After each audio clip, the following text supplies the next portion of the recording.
j'ai écouté une histoire cette semaine qui était excessivement troublante et qui m'a percuté. Il y avait un jour un homme, il a raconté le Rav Israël Mirlo à Paris. Il a fait une soirée conférence sur les rescapés d'Auschwitz. Et le Rav Israël Mirlo a raconté qu'il était dans le camp. Et quand il était dans le camp, il y avait un enfant qui n'avait pas bar mitzvah. Et dans le camp d'Auschwitz, malheureusement, il y avait un garçon qui s'appelait Matale. Et ce Matale-là, il avait son père qui est décédé. Et quand il a été décédé, alors on a pris le corps de son père, c'était Shabbat Hagadol, et on l'a pris dans les crématoriums pour aller le brûler.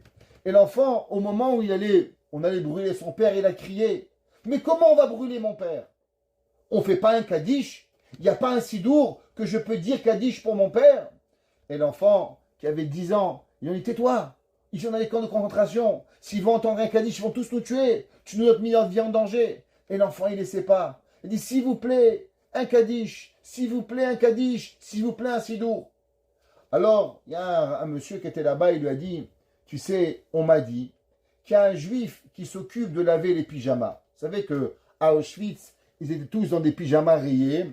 Et malheureusement, quand il y avait un juif qui mourait, alors on lui enlevait le pyjama, et on le mettait à laver, et on le mettait à étendre pour les prochains juifs qui viennent. Parce qu'on n'avait pas des pyjamas neufs. Il ne fallait pas dépenser d'argent des Allemands, Barminan. Alors on remettait le pyjama à d'autres personnes. Et tu sais, cet homme-là qui est arrivé, lui, il est arrivé à Auschwitz en 1930, au début de la construction des camps d'Auschwitz. Et à l'époque, on pouvait avoir encore des téphilines et on pouvait avoir encore un sidour.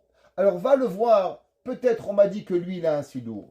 Alors l'enfant, il court chez cette personne-là et il dit, prête-moi le sidour, 10 minutes pour faire un kaddish, 10 minutes pour faire un kaddish. Alors l'enfant, le monsieur dit, mais de quoi tu parles? Il n'y a pas de sidour. Et l'enfant, il pleure, il dit, j'ai pas eu l'évaïa pour mon père.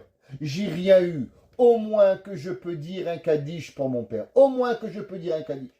Alors, ce monsieur qui était en charge de laver les pyjamas, il a vu qu'il ne pouvait pas se débarrasser de lui. Alors il dit, je vais te prêter un sidour. Mais j'ai une question pour toi. D'où tu vas avoir un minyan pour faire le kaddish?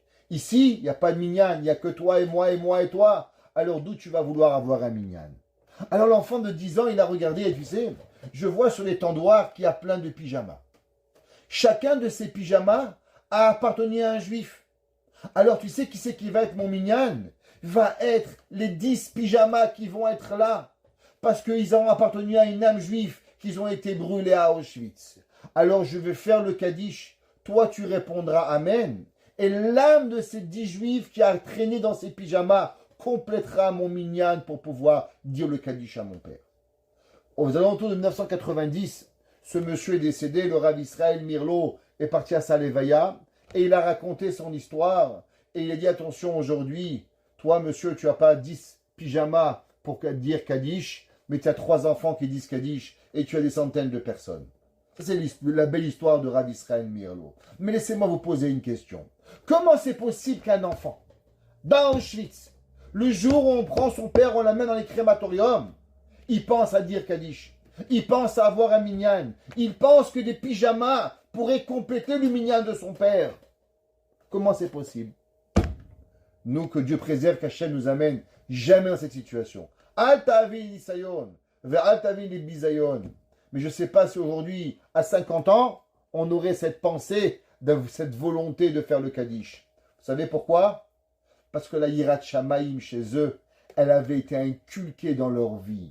Elle avait été donnée à chaque moment de leur vie. Quand ils sont nés, ils sont rentrés avec Yirat Shamaïm. Alors on pouvait être à Birkenau, on pouvait être à Auschwitz. Mais un enfant de 10 ans, il savait qu'on doit faire Kaddish.